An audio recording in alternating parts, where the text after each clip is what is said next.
নমস্কার, দ্য বাংলা রিপোর্টে সকলকে স্বাগতম। একটা জটিল খবর নিয়ে আজকের অনুষ্ঠানটা সাজিয়েছি। আশা করছি সবার ভালো লাগবে। গঙ্গার জল বন্টন নিয়ে ফের আলোচনায় বসছে ভারত ও পার্শ্ববর্তী দেশ বাংলাদেশ। 1996 সালে সই হওয়া ঐতিহাসিক গঙ্গা জল চুক্তির মেয়াদ শেষ হচ্ছে 2026 সালের ডিসেম্বরে।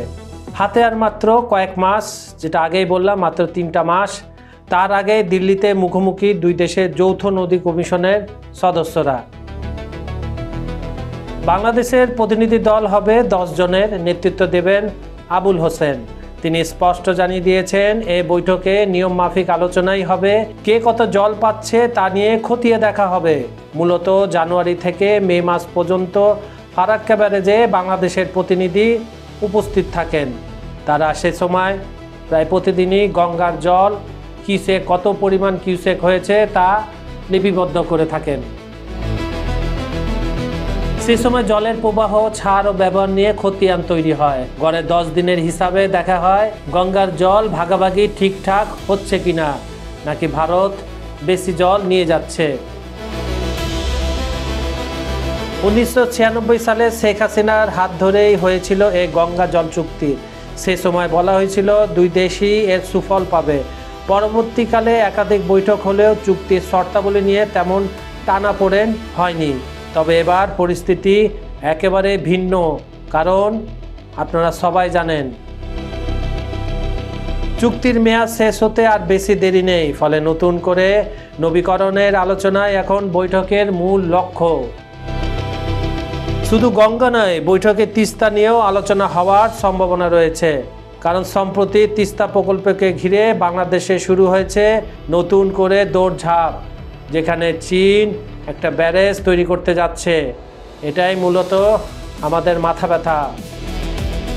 চীন একদিকে আগ্রহ দেখাচ্ছে, অন্যদিকে ভারতের পক্ষ থেকেও আগ্রহ প্রকাশ করা হয়েছে। তাই বাংলাদেশ এখন কি করবে সে সিদ্ধান্ত নিতে হবে সে দেশের সরকারকে। 2024 সালে প্রধানমন্ত্রী হিসাবে দিল্লি সফরে গিয়ে শেখ হাসিনাও তিস্তা প্রসঙ্গ তুলেছিলেন।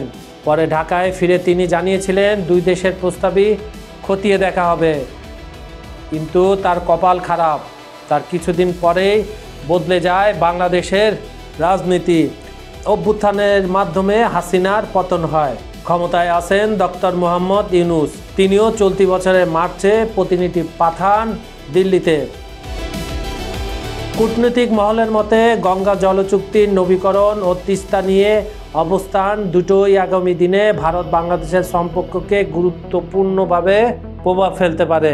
বিশেষ করে চীনের আগ্রহ নতুন করে সমীকরণ তৈরি করেছে, যা ভারতের জন্য প্রচণ্ড মাথা ব্যথার কারণ হয়ে দাঁড়িয়েছে।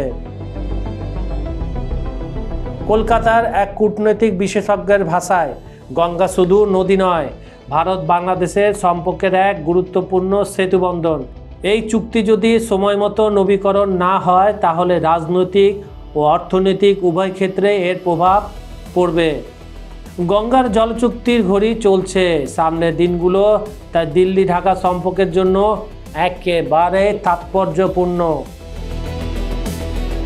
আজকের মতো এখানে শেষ করছি। আবার দেখা হবে। জয় হিন্দ। Arnab Mukherjee, The Bangla report.